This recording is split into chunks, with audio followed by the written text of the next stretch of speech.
Hey there, positive behavior coaches. We've got great news. We're going to show you how you can quickly award positive behaviors for a specific teacher's classroom without having to print a class list. So let's go ahead and jump right in. The first thing you want to do is ensure that you're in your admin dropdown. You'll notice the sidebar menu looks different.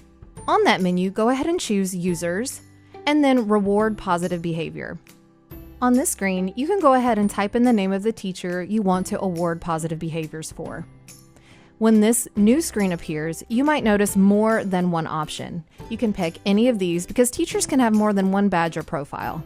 Click on the link, and that teacher's courses will appear. This dropdown allows you to change depending on the class that is being sent to your store or that you need to award positive behaviors for. I'm going to go ahead and choose that third period civics course, and you'll notice the students change. From here, you can either spend or award badges for that particular teacher. Thanks so much for watching. Check out a recommended video that's here because we're united for every student to succeed.